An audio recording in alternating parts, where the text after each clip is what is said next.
Hi everyone. A very common question is how many credit cards should someone have? Whether you're just getting started or you've actually been managing your finances for a while, this question comes up over and over again. People want to know, if I get too many cards, is that going to hurt me or is it really going to help me? And today we're going to talk about some of those guidelines so that you can make the correct decision for yourself. Now, first off, let's talk about the why you need to have credit cards, and plural, not just one. First off, they can offer a lot of benefits, and they do offer a lot of protection compared to using cash or a debit card. They give you a lot of fraud protection. They can give you extra warranty protection. They can even help you with protecting your cell phone from accidental damage and a whole host of other things. And the reason why you need more than one card is just in case something happens to that card, you lose it or it gets frozen due to fraud or something of that nature. So you have a backup card. But more realistically, why you need multiple cards is so that you can take advantages of the different benefits that various cards have. Also, you do want to have all the different types of cards. So you need to have one that's on the Visa network, one on the MasterCard network. At a minimum, you need to have those two networks covered. Pretty much every vendor will always take one of those two cards. And then you want to look at American Express and Discover just to kind of round out your portfolio there and take advantage of any cards on those networks that have really good benefits that interest you. Now, when you have multiple cards, typically you will designate one card as what you would call your daily driver. So this will be the card where you generally going to put a lot of your common expenses, the ones that you in particular make. If you eat out a lot, or if you travel a lot, if you buy certain services, or you drive a lot, so you always have to buy gas and things of that nature, you can kind of tailor your daily driving card to maximize your rewards. So you want one that maybe gives you just a flat cash rate because you do a lot of different things and you don't want to have to pull out a different card depending on what you're buying. That's perfectly fine. But then you also want to have those different cards so that when you go to make, say, a very large equipment purchase, such as, maybe a new computer, a brand new TV or something of that nature, you can take advantage of some cards that offer you an additional warranty on top of the manufacturer's warranty. So you can get another year extra warranty essentially for free by just putting it on a certain card. Now, with all these different types of cards, some of them will be really geared towards people that travel a lot. Some will be geared towards people that go out to a lot of shows and dining and things of that nature. And for people that do all those activities, those cards are great because essentially they're getting a 2, 3, 4, 5% discount on all of those activities. There's even cards that, if you're big into real estate or remodeling, which is another topic we'll cover another time, you can get all your materials and supplies at a very big discount. Now, one of the things is you want to look at cards, and when you go look at the ones you apply, you want to make sure you pick the cards that fit your lifestyle and your current lifestyle. Don't try to get a card and try to all of a sudden increase your spending just so you can maximize the rewards in that area that you really weren't spending money in before. Now, when you pick a card, you also want to make sure you pick one that has either no annual fee or a low annual fee.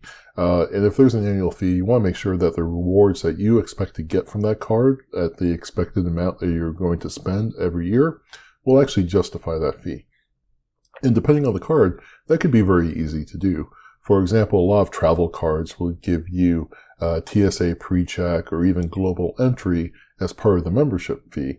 And that covers a pretty significant portion of that fee. So if you're going to take advantage of things like that, then those high fee cards can actually make sense. Now, a very common worry is people want to know just how are all these different cards going to impact my credit.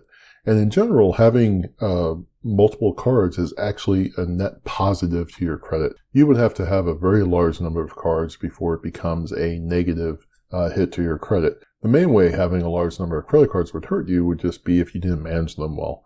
If you carried large balances, you drove your utilization ratio through the roof, and things of that nature, that will hurt you. Also, when you go to apply for the cards, you really don't want to do too many all at once. you want to space them out a little bit, at least, 4 to 6 months. Give it a little bit of time before you apply to each card, and then also be aware of certain cards from some vendors, notably Chase. They put some limits, not just on the cards that you can get from them, but just the cards that you've gotten in general over the past 2 years. They have a very notorious 524 rule, which means no more than 5 cards over a 24-month period. Now, the net positives, when you have a large number of cards, that means you have a larger credit limit available to you.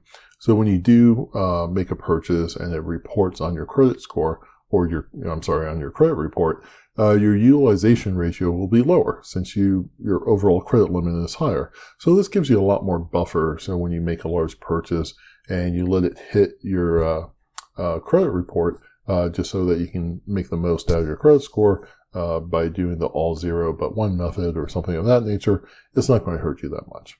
Now, if you're wondering, how are you going to get started? If you want some more info on how to get your first credit card, I'll link a video up above and in the description that you can go ahead and watch, and kind of gives you the ins and outs of, getting your first credit card.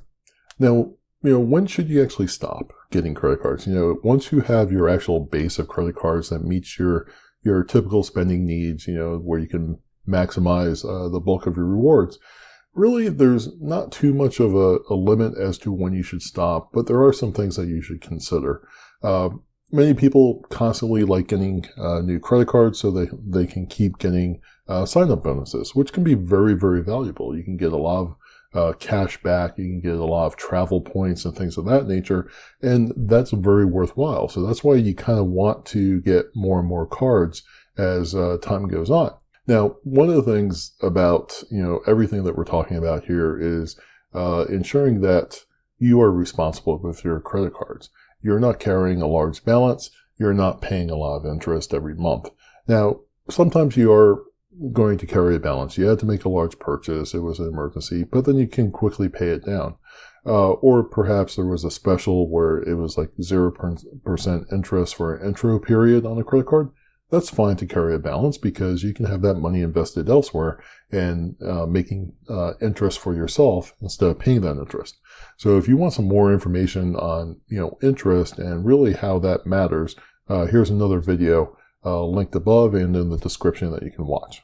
Now, one thing as you start getting more and more cards, if your income doesn't actually support having that many cards, if you only make $30,000, $40,000, $50,000 a year, you really can't support having 25 different cards with $10,000 limits. So the vendors are all going to see, your income. They'll see how many cards you already have across all the other vendors from your credit report. So they might approve you for a new card, but they're going to reduce your credit limit. So those newer cards just won't be as useful or valuable as the cards that you already have with higher credit limits. So hopefully, you got some good information out of this video where having multiple credit cards is actually a good thing, and it's just part of your financial strategy. To learn more, go ahead and like this video. It really does help us out a lot, and subscribe to our channel, and thank you very much.